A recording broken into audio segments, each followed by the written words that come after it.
Everyone, Huddle Up Podcast. We're back for another off-season episode. We're glad to have you back with us. Hope you're having a great week wherever you are. Just make sure you subscribe to our show on all podcast platforms and YouTube as well. Sorry about the production error. That's what happens in the off-season. You get rusty. It happens. But we press on. We do our best. Make sure you are subscribed to the show. Again, all podcast platforms, YouTube as well. You can get our merchandise. And again, if you're watching on our YouTube channel, which you should be, and hit the subscribe button while you're there, you can see a smattering of some of the merchandise offerings over there at the T Public store. There's probably a sale going on over there because they have sales a lot.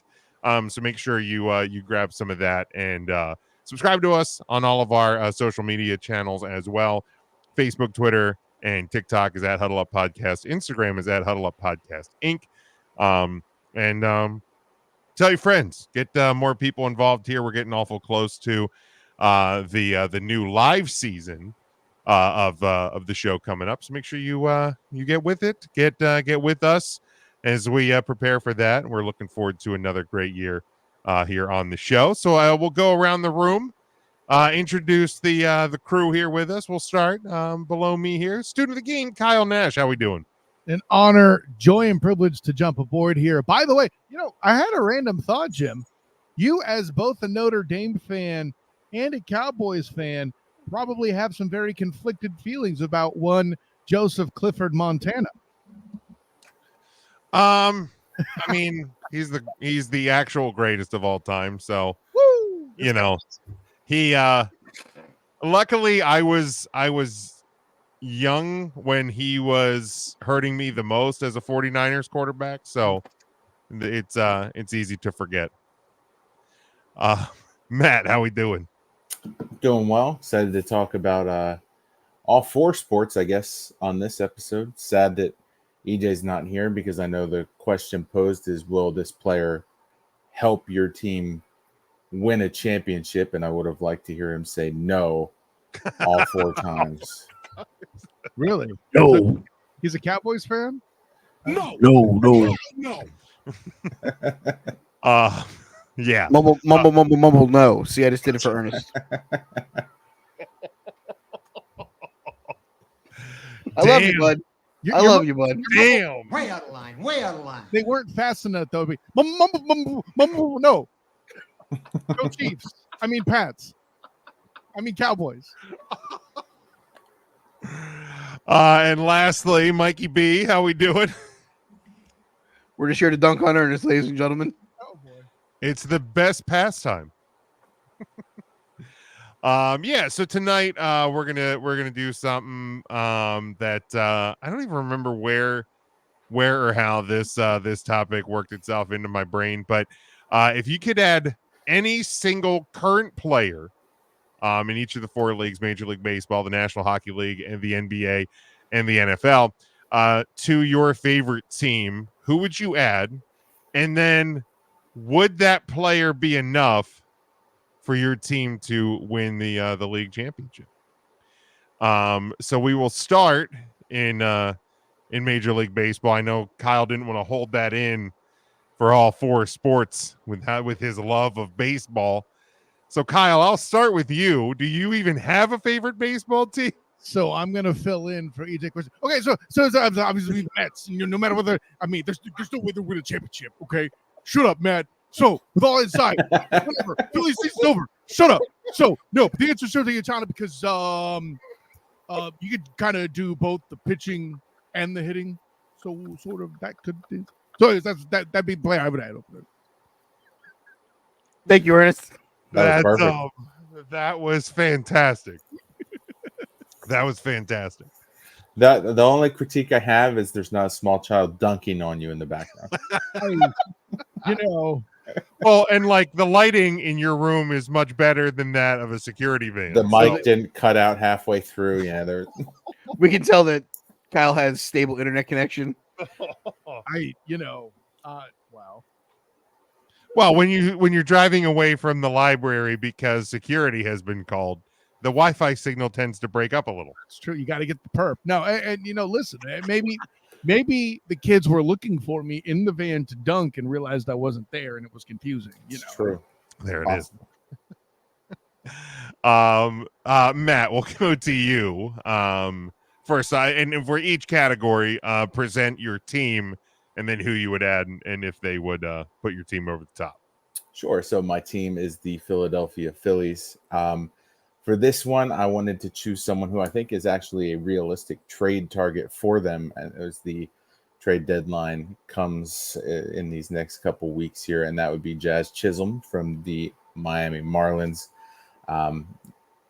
Needs some speed, needs some bats, needs some defense in the outfield. Right now you have Brandon Marsh, who does a well enough job. You have Johan Rojas, who has the speed and the defense, not so much the bat. So I think adding an outfield bat to the Philadelphia Phillies would be the right move at this point, given the way the pitching is performing. So give me Jazz Chisholm to take everyday center field. Let me have Marsh and Rojas platoon in left, and then just kind of have Pache there as a defensive replacement if needed in right field. And does that give them enough to win the championship? I think that right now they have enough that they should be able to anyway. So does this put them over the top in that division in baseball overall? I would say that certainly will bolster those odds. Yeah, I mean, I think at this point, anything that would improve that team would kind of take it from, this team's good enough to like the point where it's probably going to be a disappointment if at least you don't make it to the World Series. Well, I mean, the season's over anyway, but I don't think it's a factor. So, by the way, guys, listen, I'm curious about this because we have talked sports movies before on this podcast. Speaking of times we were dunking on EJ with the movie draft. What are you talking about? He picked all of those movies himself. Absolutely. So it was the best Christmas gift he's ever received. But so with all that being said, guys, now that it's the Miami Marlins, are we living in the alternate world where Rachel Phelps got exactly what she wanted and she relocated that team to Miami from Major League? That's kind of a great point, especially given that the Cleveland Indians are no more. That's true. You see where it's going. Very true. Phelps won. Oakland Athletics were taking a page out of her book as well. So that should have been the third sequel. There you go. Yeah, absolutely. It's just her laughing on the screen, rubbing her hands for the first 5 minutes. Take that, Roger Dorr. Kicking dirt on Lou Brown. All right, Mike.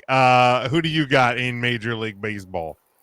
I am a fan of the Boston Red Sox. The way I look at it, I kind of I went the same route as Matt did, though. The Red Sox currently holding a wild card spot. Told myself what was something that I thought that could actually happen to make this team better. He went with Jazz, which I think is a great pick for them. My pick is Garrett Crochet, starting pitcher of the Chicago White Sox, because right now, the way that the Red Sox lineup is stacked, they're actually hitting the ball fairly well. And I don't necessarily know the opening unless you're trading Masataka Yoshida, who's your everyday DH, but it is what it is on that regard. But after Tanner Houck and after, Brian Bayo pitched tonight, looked like kind of poo, fart poo. So it stinks. Yeah, that's pretty much how I feel about Brian Bayo right now. It stinks.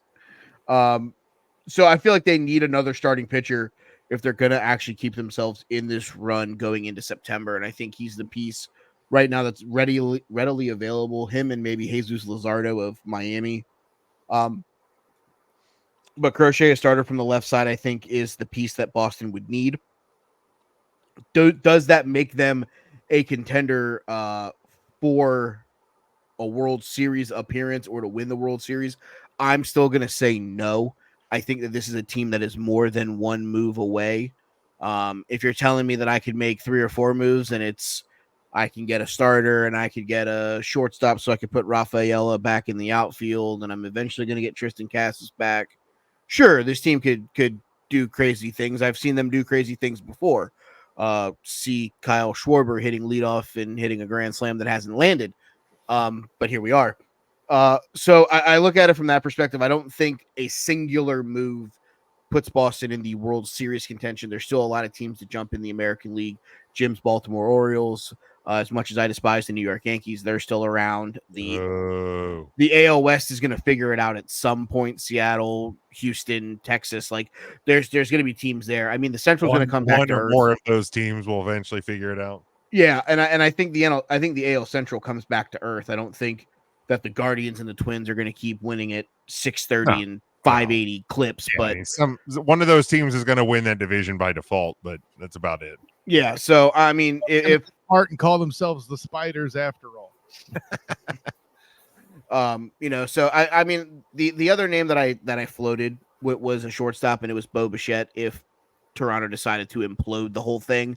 But then I reminded myself, we still have a lot of money locked up into Trevor Story for the next 7 years, so probably not going to make that move.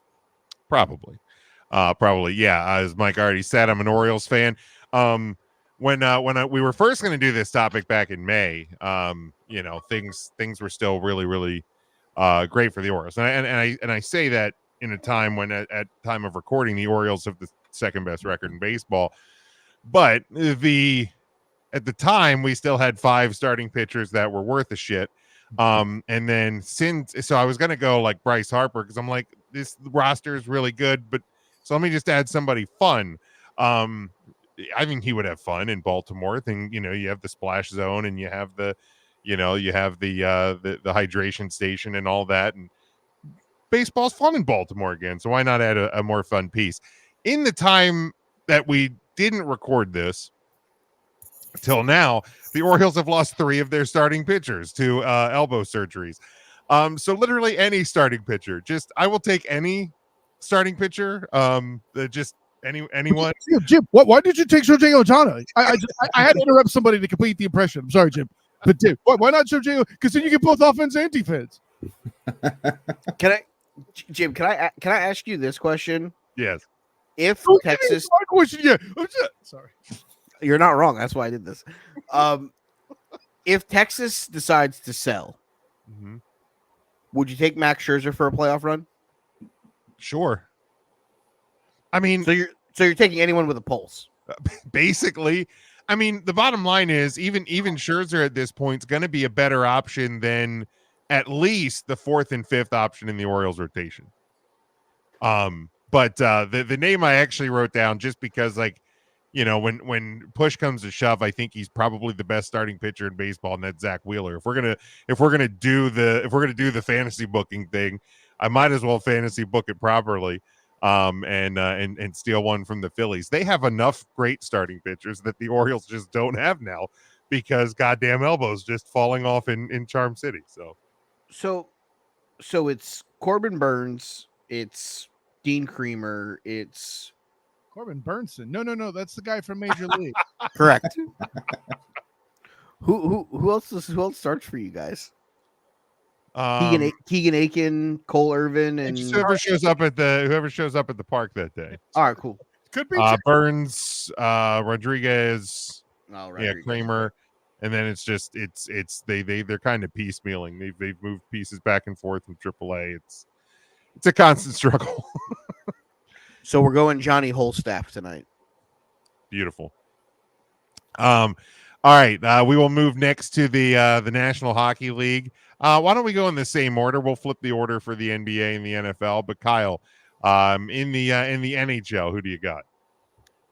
I mean, it's really hard. I mean, by default, if you give me one of the Florida teams, it's really hard to kind of upgrade that. I mean, in the case of Tampa losing everything, can I just say Stamkos and bring him back so everything's cool? Like, come back. But well,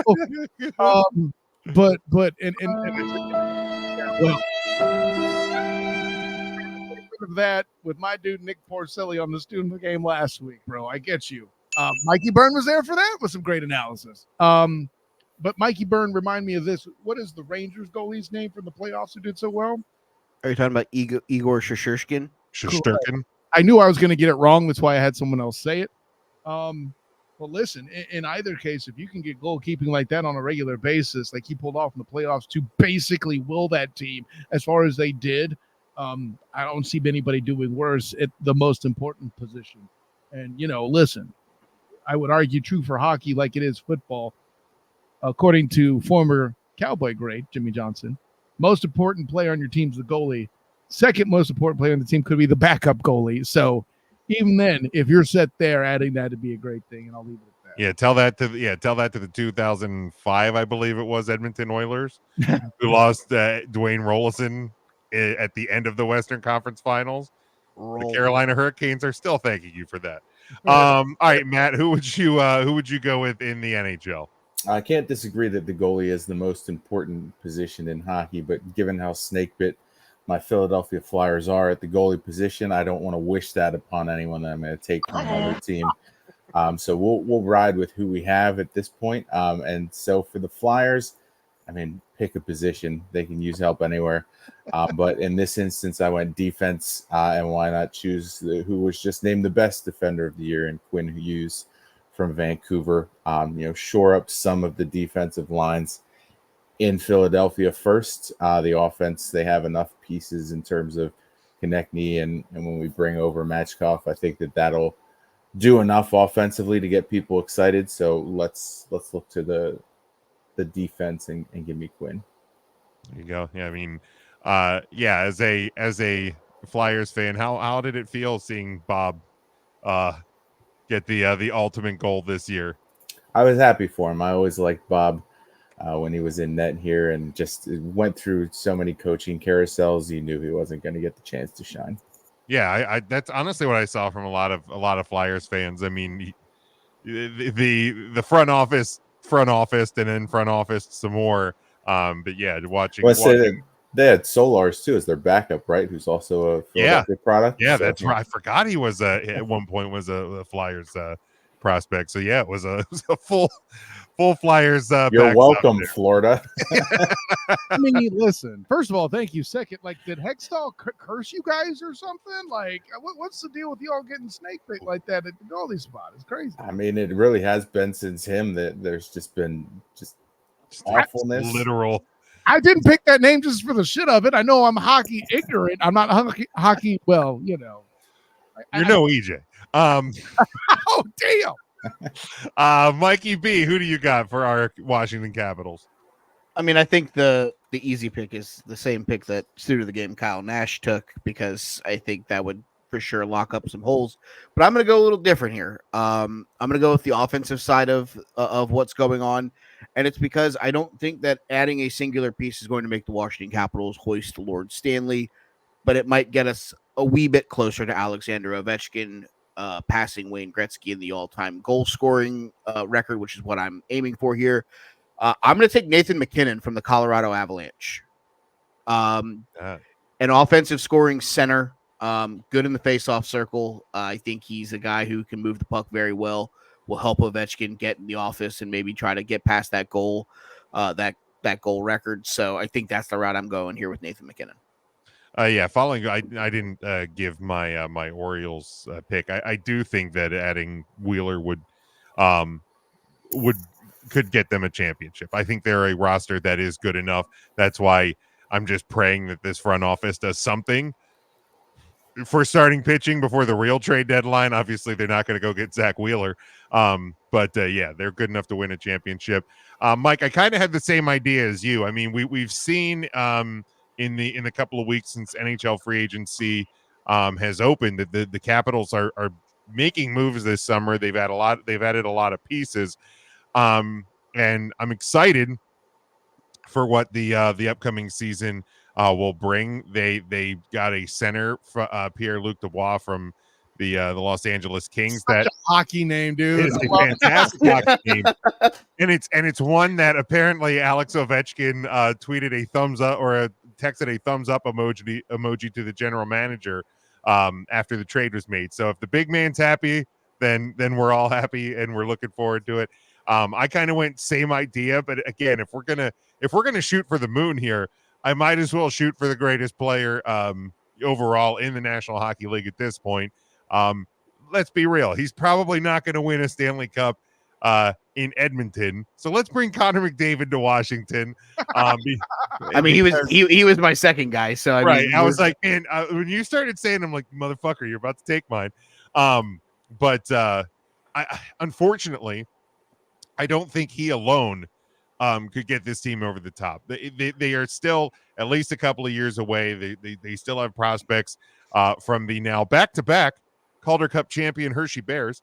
That Bears. To back to back to back to back to back to back. that are that are developing and hopefully we'll have a repeat of the players from the 2009 and 2010 Calder Cup champions eventually won the Stanley Cup in Washington. Hopefully we'll see a repeat in a couple of years with this Capitals team. But I just, they're not there yet that even the greatest player in the National Hockey League right now would be enough to put them over the top. I love that picture, by the way. Thank you. So good. It's so good. And all right, next we'll move to the NBA. Mike, we'll start with you this time. Who do you got in the NBA? As the reigning, defending, undisputed NBA champions, the Boston Celtics. I don't necessarily know that there's a flashy pick here. Obviously, some teams around us have done some things to make themselves more dangerous. Looking at you, Philadelphia 76ers, bringing in Jimothy Butler. I think my thought process here is I want a shooter. I want a scorer. I want a guy who's a catch and shoot kind of guy. And if I'm going to get a catch and shoot guy, why not go get the greatest 3-point shooter in NBA history? Give me Steph Curry. You can shake your head all you want at me, Kyle. No. It's not. Finish your point, and you'll see where I'm going. But go ahead. Even at the age of 35, he doesn't need the ball to get open, and he can shoot it from anywhere, and he's kind of lights out. And it's something where, obviously looking at Boston in the series against Dallas, their worst 5-game stretch offensively the entire season, and they still won 4 out of 5 of them. But the issue that I have here is against teams that have better shooting, that will end your season faster than expected because you're not hitting threes, you're not hitting open shots, you're not doing things. Yes, the Celtics relied on their defense a lot in this season to win the NBA championship, but to keep themselves in that spot, I think they need a knockdown shooter, and I think if I'm going to get one, it's Steph. Matt, who do you got?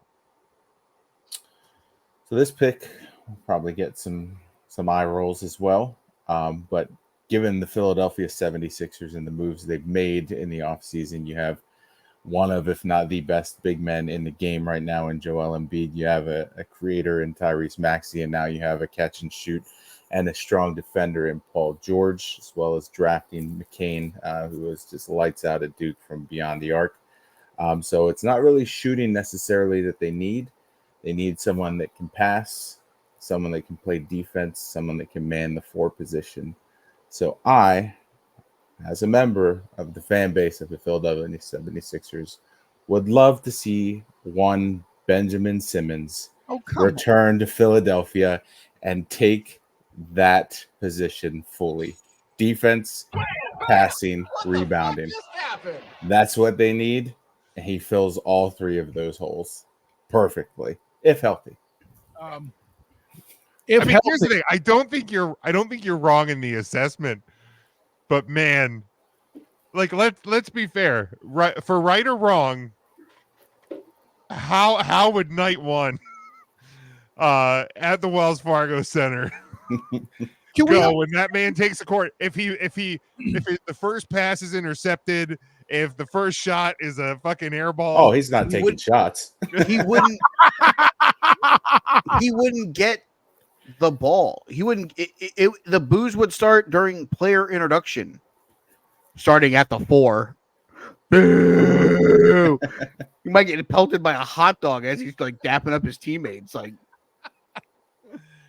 I I mean, maybe start with a guy that can stay healthy. Listen, if we're talking about the Sixers, I would have thought your divine selection would have either been the best medical staff ever or some sort of voodoo witch doctor to protect Joel Embiid. That would be more so.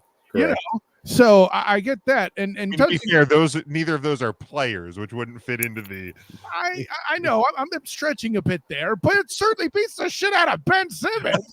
I mean, there's a lot of people in South justified Philly that would love to beat the shit out of Ben Simmons. Yes. Sign me up for taking swings on Ben.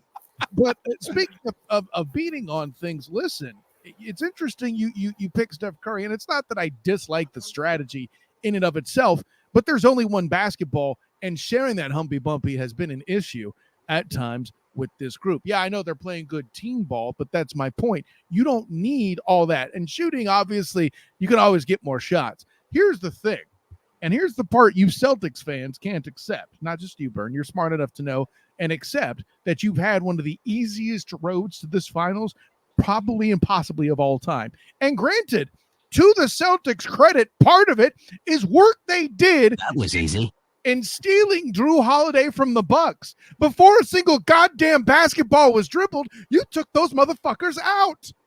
Okay? Let me be clear. This is not me dissing the Celtics per se. It's just a reality. But you have a good enough team to where you may make some noise and have the kind of props and deserve the kind of props that the Nuggets got 2 years ago when they claimed their championship if you actually fucking play somebody.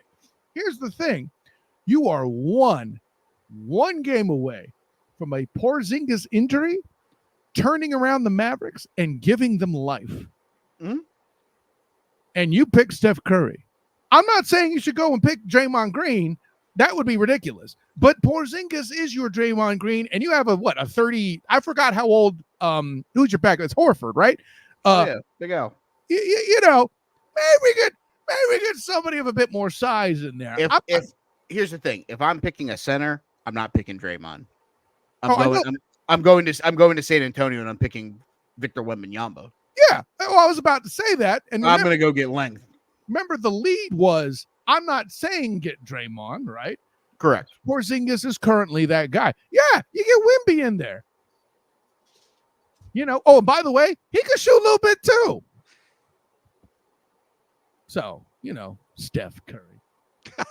Good Christ. Maybe you should participate in the next presidential debate the way you're pandering. Good job. I would do better than the other two.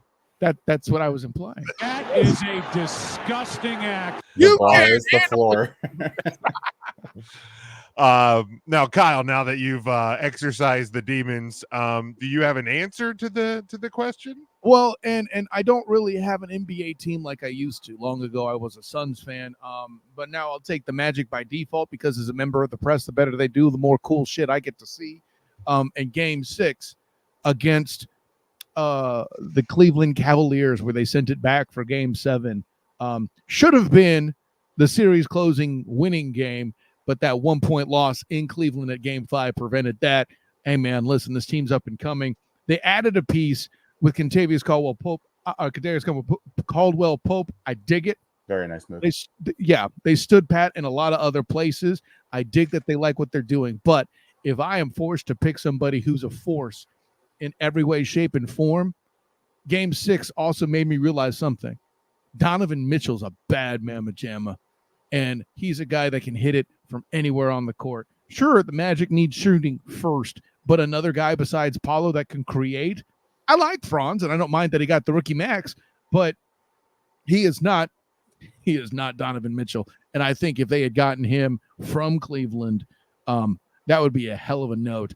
And not only would they be a defensive force at this point, too, they would be just all the weapons. And listen, considering the way the East does what it does, no offense, I'm at the point where I can no longer have faith in Philly. I'm at the same place with Milwaukee with injuries. I don't believe in the Pacers because, like the Saints used to be back in the days when, except for the year they won the Super Bowl with Drew Brees, they're a prom date team. They know how to score and can't stop anyone from doing it. So I don't have trust in them. The Celtics are going to probably be the biggest hurdle the Magic have to deal with in the East, because I don't think Butler and Bam Adebayo can last health-wise at this point. And no, Tommy Tibbs' coach team is staying healthy through the playoffs. Sorry, Knicks fans. Yeah, you beat me there. Brunson's awesome. Everybody else. Man, listen, I was there. They were missing 9 guys in the Magic when they were here in Orlando before the All-Star break. Of course, the Magic won that damn game, but listen, when it comes to all that, I think if the Magic, ironically, the Magic was the healthiest of all the teams I just fucking named. Let that blow your mind for a minute, gentlemen. So, if the Magic can stay on that streak of being less injured than everybody else in the East, I think they could even be a top 4 seed in heading into the playoffs there. And they certainly would with Donovan Mitchell. There you go. For me, I am a playoff Sixers fan, so I only know pain. Just because, I'm not gonna be like EJ and pretend to be a NHL fan. That I will not claim to be a huge NBA guy. But I will watch the Sixers late this season when they get into the playoffs. So this you gotta work with my thinking here because I don't really have an expert. Jim, I said Ben Simmons. You can't do any worse. Well, that's true. That is true. Facts. But I'm going with the guy that early in his career he made a choice to go from one city to another. He brought that city 2 championships. He went back to the city that he started in, LeBron James, and then he goes to LA and he brings them a championship. So no, that was a Mickey Mouse title. Bullshit. Yeah, it doesn't matter. It still counts, motherfucker. Mickey Mouse. Did he get a ring? He got a ring, didn't he? Shut the fuck up. Fuck him. Fuck him. Why do we hate the bubble championship? I still don't get that from you people. Like, what are you doing? I'm sorry, Kyle. Would you like me to explain this to you? Lakers' biggest rival. Of course, I'm gonna fucking hate it. Of course, I'm gonna give every fucking excuse. I'm a goddamn Celtic fan. Okay, I'll allow it. I'll allow it. Hating the Lakers is acceptable. I would do the same thing if the Yankees won the World Series in like a bubble championship. So I get it. Okay. But yeah, it goes to LA, wins a championship there. So you know what? There's a small window for him. There's probably a small window for this core of the Sixers team. So bring LeBron to Philly. Let's get the championship. You got to bring Bronny with him, though. Let's go. That's fine. Yeah. Whatever. Let's get another guy who's prone for more injury in the roster. There you go, home slice. Hey, man, figure it out. Management. Right. Load management. I mean, he's certainly not going to win another title in LA in his career. That we know for a fact. And we all breathe oxygen on this panel. Oh, I'm sorry. I thought we were just shouting out obvious shit. EJ talks too fast. Oh, wait. EJ would have somehow tried to pick Dwayne Wade to go back to the Heat for his. I think EJ would have gone with Durant. If he's actually there, I would pick Dwayne Wade. But listen. Go Heat, bitch. I'm just glad I didn't have to see Jim and Mikey roll their eyes throughout his entire logic in the NHL. Oh God! Pretended he knew. I would have just kicked him out of the thing for that segment. In his defense, he would have picked something other than goalie, so it would have been interesting for me. That's true because the 2 teams he pretends to be a fan of both have really good goalies right now. Oh, but he may not know that. He may not know. All right. He definitely doesn't know that the Rangers do. Let's all right. Let's go to the National Football League. Mikey B. We'll start with you. I mean, I'm gonna say that I think the defense of the Cincinnati Bengals is the thing that needs to be addressed the most right now. And last year was a year that opened my eyes that they were very vulnerable in the secondary. So if I'm going to go after a piece in the secondary, why not go after the guy I think that makes the most sense here? And it's Sauce Gardner. I like it. I think adding Sauce to that secondary would give us the edge, at least for sure, in the North and make us a contender to play in a Super Bowl. Yeah, I like that. Because offensively, at least going into this season. I mean, even with year one of Zach Moss being the number 1 running back, and obviously I could have went, let me get CMC, but as we talked about with professional basketball, there's only one ball. I still have T. Higgins, I still have Jamar Chase, I still have other options. Yeah, you're offensively, you're fine. To the game, though, you could upgrade that second dimension to make them even more prolific. Sure. Absolutely, and that's why McCaffrey was the other name that floated in my Also, head. I got you. But I just thought that the addition of a corner would push this defense to another level, and I think Sauce is the one that I would go with. Yeah, you're not wrong there. Matt, who would you add to the Eagles? Well, originally I wanted to just beg and plead Jason Kelsey to give us one more year as a member of that offensive line. But since we're going with active players and what the Eagles have on the offensive side, I think that they're pretty well shored up. I don't want to steal someone for that side specifically. So going defense in a position that for whatever reason they never really address, being the linebacker, I'm going to take Fred Warner from the Niners and put him as kind of the QB of that defensive core. And I think that kind of takes a lot of pressure off the run defensive holes that we're still trying to build up with some youth here. Oh, and by the way, can cover passes like a badass too. No, it's a great pick, man. Correct. And does that elevate them to Super Bowl aspirations? I would say yes. In that conference, it sure does. Yeah, absolutely. I was going to say, I mean, they going into the season, they have to be the favorites, right? Again, on paper, they have no excuses this year. Right. You know, unless horrific injuries, which no one's hoping for or can predict. So, yes, absolutely. I would imagine next week that Jim would have you answer the question of whether or not Sirianni's on the hot seat. So we'll save that for then. Yeah, when we are live doing the NFC East preview for the Student of the Game podcast. Big. Kyle, who do you got in the NFL? Golly, you know, this is probably the most difficult of the categories, despite the fact that I'm the student of the game and cover football. Like, there's not a whole lot of holes. There, thank you, Jim. There's not a whole lot of holes there on that 49ers roster, man. You know, for ease of selection, I could have just as easily gone the Jags. Two things I might consider. Ironically, I mentioned Jacksonville. Anton Harrison as another tackle to help take Trent Williams to get his ring before he rides off to the sunset, and then hopefully he can swing over. I'm not asking him to be Trent Williams, but I am asking him to be something to shore up that left side. And listen, if Trent should happen to get hurt for a couple games, you know, let's say a 3-game stretch randomly for a particular reason, I picked that, I don't know, but yes, I do. But yeah, he could swing him over there. Maybe that's only 2 losses or 1 loss instead of 3 losses in a row during that time for the Niners. Or I can really blockbuster this SOB right here. And as much as he's compared to Joe Montana, perhaps the correct move is to take Joey Burr and replace Brock Osweiler long term. Brock Osweiler. Or excuse me, Brock. Okay, so I wasn't the only one that was like, "Wow, we're going way." I was like, oh, you're gonna have him back up. Yeah, no. Listen, this is what happens when you've written for 2 different teams in your past, don't you? Yeah, Thank you. written for 2 different teams. You cover another team, and everybody keeps friggin' finding a kid named Brock to play quarterback. What the fuck are you talking about, man?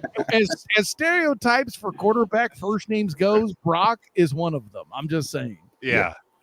But, you know, a little bit of a difference between Osweiler and Purdy. I got nothing there. Just a little. I was curious if you're going to upgrade the QB position because you don't necessarily have to, given the way the rest of the offense operates. But if given the chance, why not? Right? Yeah, I mean, protection was the main thing, as you heard me say. Yeah, the point you make is great. To be honest, I could have gone receiver. I had even considered saying maybe Jamar Chase or AJ Brown or CD Lamb. I don't know, to scare all 3 of you simultaneously. But I mean, I'm already reserved the fact that CD Lamb's probably at least 1 foot out the door in Dallas anyway. So it will likely that he'll end up somewhere where it will hurt me as much as possible. Sidebar question there. Like, has that ever worked for the Cowboys where they play the long game and then they just cave and give more money than everyone else on the market anyway? Or we're going into year 28 since their last Super Bowl, so I'm going to say no. I mean, they play hardball, but have they ever really like won out on those? Like, no, they really haven't. We No, don't they know really those details either. If we're being fair, like it Sure. could be possible that Sure. Dak was asking for $100 or $205 million guaranteed, and the Cowboys are like, "Listen, fool, we're gonna draw the line." Yeah, So I mean, what after Trevor Lawrence's deal, there was reports that Dak's going to want 60 plus a year starting next year, and again, like which is fucking crazy, unless the fucking impossible happens and he actually wins it all this year. First of all, yeah, I don't think anybody's paying that, but except for Jerry because it's shit. But yeah, the Cowboys haven't, and I obviously I make jokes about the fact that I was 10 when the Cowboys last won a Super Bowl, but yeah, it doesn't in today's NFL. They're not winning that battle. hear me out. Quick thought experiment. Mhm. Okay. Dakota Prescott looks good enough to impress people. Jerry gets smart. Rain, Dakota. Thank you. Rayne. Assuming they retain the same offense, is Dakota Prescott an improvement over the mayonnaise Messiah, and would he make the playoffs with the Tennessee Titans? Yes, he would make the playoffs with the Titans. Really? Who are they bouncing? Or do you have three? I think they could be a wild card. Indianapolis. They could be a wild card in that. So you're saying there would be three playoff teams potentially from the AFC South? I would say that it would be That'd be Houston, and Tennessee. And it would certainly make it far more difficult for Jacksonville. I grant. Yes. And granted, I think it makes it more difficult for the Colts too. The Colts will not be, well, I've said this publicly, so I'll just say it again. I don't believe in Anthony Richardson being upright for more than Right, it's the thing. If Richardson can stay healthy, then I think at that point the division probably comes down to Houston, Indy, and Tennessee. But if Richardson can't, then then I think it does kind of become that 2-team race for the division. And if Tennessee can steal the games against Houston, then they're in that conversation. Because yeah, I think like as much as I get frustrated with Dak, and rightly so. Where's Joel Klatt? And rightly so. Where's Joel Klatt when you need him? He is definitely a better option than Will Levis, and that there are definitely times where he does bail the Cowboys out because of just the ineptitude of how that team is structured. Yeah, there's a lot to that. And granted, they would have to get it like a Tannehill style deal, which I'm not sure if Rain will go with the Thunder on signing something like that. I think actually here's what it is. Maybe the smartest things the Cowboy do is, all right, Dakota, go test the market. And when he comes to find out that the buyer's population is just as sparse as the state of either of the Dakotas, then maybe he comes crawling back with better numbers. I mean, I guess that's kind of the hope. I mean, I'd rather. The Cowboys are at a really strange crossroads when you're going into basically a dead year with everybody. What are you going to be able to do? Because I mean, if he really does want and is steadfast at 60 plus, the Cowboys they just do not have that. They don't like that's not even just gloom and doom Cowboys gym. That's reality. They don't have that money to pay him. So you're gonna find out what life after Dak Prescott is, and really, I just look at it. He's been here for almost a decade, and the Cowboys are no better today than they were when he took over. So I know there's a lot of Cowboys fans that are like, yeah, well, look at all the graveyard of shitty quarterbacks between Troy Aikman and Tony Romo, and I get that, and it could happen again, but we've also had literally 2 more playoff wins than the graveyard of shitty quarterbacks between Troy Aikman and Tony Romo. So how much worse are you really getting if you're testing the water post Dak Prescott? I mean, listen, you guy Riptide Rush holding it down for a year will look no worse than Curtis. I should have been a painter the year before Andrew Luck came in. So that's my whole thing. Yeah, and honestly, why did you get Trey Lance? Right? Maybe- You know what I mean? Like, are you actually trying to find out what you have there, or did you just trade a 5th-round pick for literally no reason? For a good backup. It's the same Right. reason the Jags got Mac Jones. You got a first-round guy for low value that can come in and do an okay job if necessary. I don't think. Listen, Trey Lance is a good pickup in my opinion. You know, I love the pickup, and I love the fact that he is 7 years younger and significantly cheaper than Dak Prescott. So, you know what I mean? If you decide to move on, how bad is it going to be to give Trey Lance the ball versus somebody random that you drafted? Because let's be fair, when the Dallas Cowboys drafted Dak in the 4th round, they didn't think they were getting their next franchise quarterback. no. They really didn't. They're like, let's get it back up for Romo. You know, in the event, the likely event that he's out a couple of games, we'll see what this kid has. And then lo and behold, Tony Romo got hurt in the preseason and never played again. So yeah, it's go to Trey Lance and then actually focus on who is going to be your next franchise quarterback. No, in the Cowboys' defense, by the way, the Des Bryant catch screwed you guys over. You guys would have probably gone to the Super Bowl that year. Yeah, that you would have lost, but you would have gone. Yeah, but at least we would have gotten there. At least I could have been like, we made it. It's a shame Des dropped it. This guy. Wow. Here's the thing, though. This is what's going to happen. They're going to go. EJ's not here. EJ fell on deaf ears. Going to go to Go Rip fuck yourself. the biggest Cowboy fan of them all, Joe Buck. Yes. Anyways, I said what I said. Anyways, so the correct answer is, as you said, go to Riptide Rush or Trey Lance, and either way, start panning for Manning, Archie Manning. That is. There you go. I And like that. Whether or not if Riptide does bad, you got to have a high pick. Start panning for Manning. There you If go. Riptide does good, you could use him as an asset to trade up as you're panning for Manning Manning. for Manning. I like that. I didn't get to see Peyton in a Cowboys jersey. Thank God I didn't have to see Eli. You know, so I'll take Arch. I'll take Arch. All right. So the question to me now is who would I take? Actually, Kyle, would either of your selections would that put the Niners over the top for a Super Bowl? Definitely.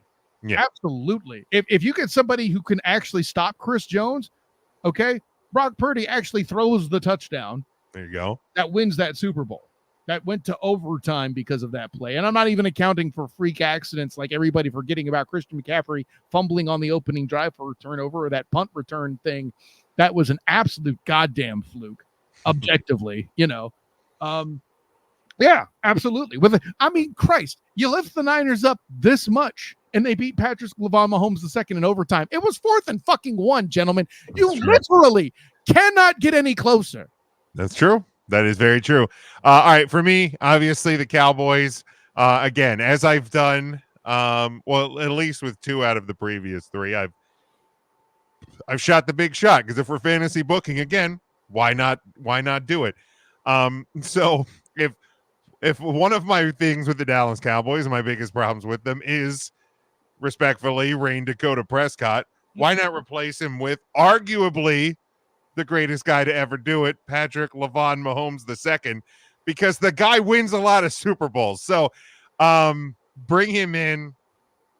But sadly, because I know how the story goes, I don't think he is enough with what the Cowboys are right now to win it all. Would he get them at least further than they've been for the last 28 years? Yes, they would get further. I don't. This team isn't a Super Bowl team, even with the best quarterback in the league. I don't know, man. Because let me tell you this. What's the one time we've seen Patrick LaVon Mahomes II struggle mightily?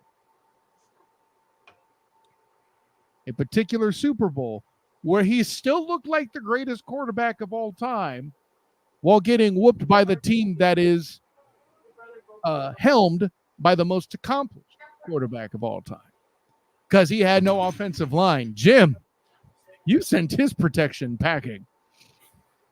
Yeah. Yeah.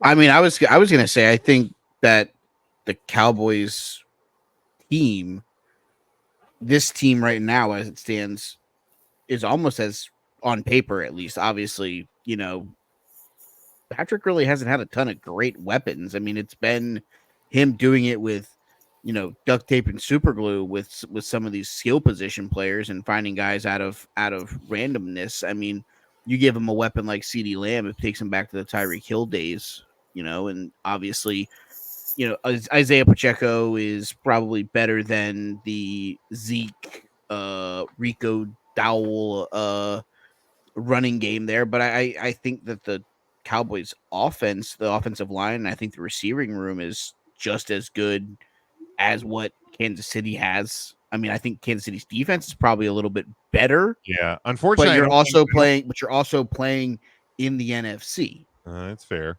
So I was going to say you at least get to the Super Bowl, and then I guess anything can happen.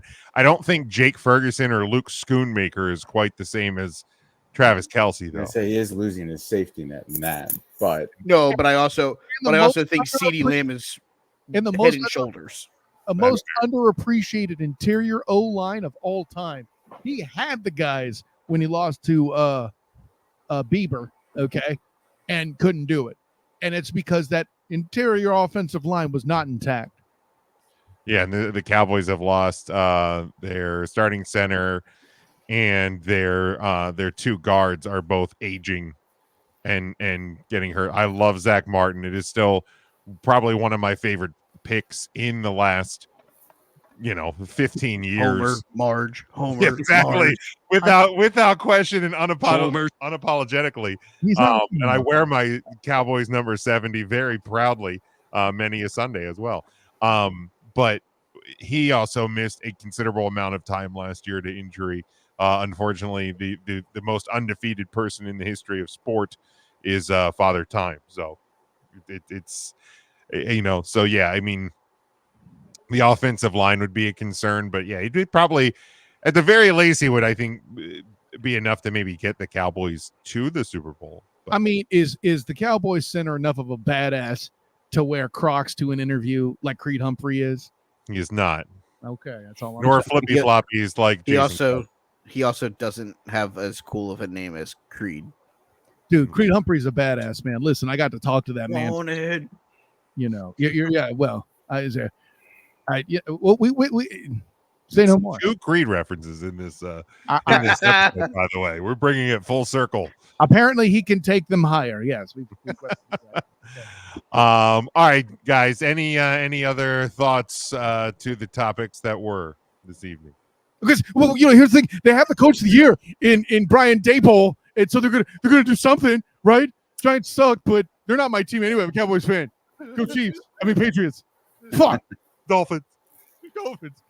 I said fuck. Now I am EJ. Oh my god. Talk to you guys again. Did I interrupt you, Jim? Sorry. That's what I do. I'm EJ Christian. All right. Student of the game, Kyle Nash, since you already stole the floor, let the people know where they can follow you. Rude. Totally rude. Anyways.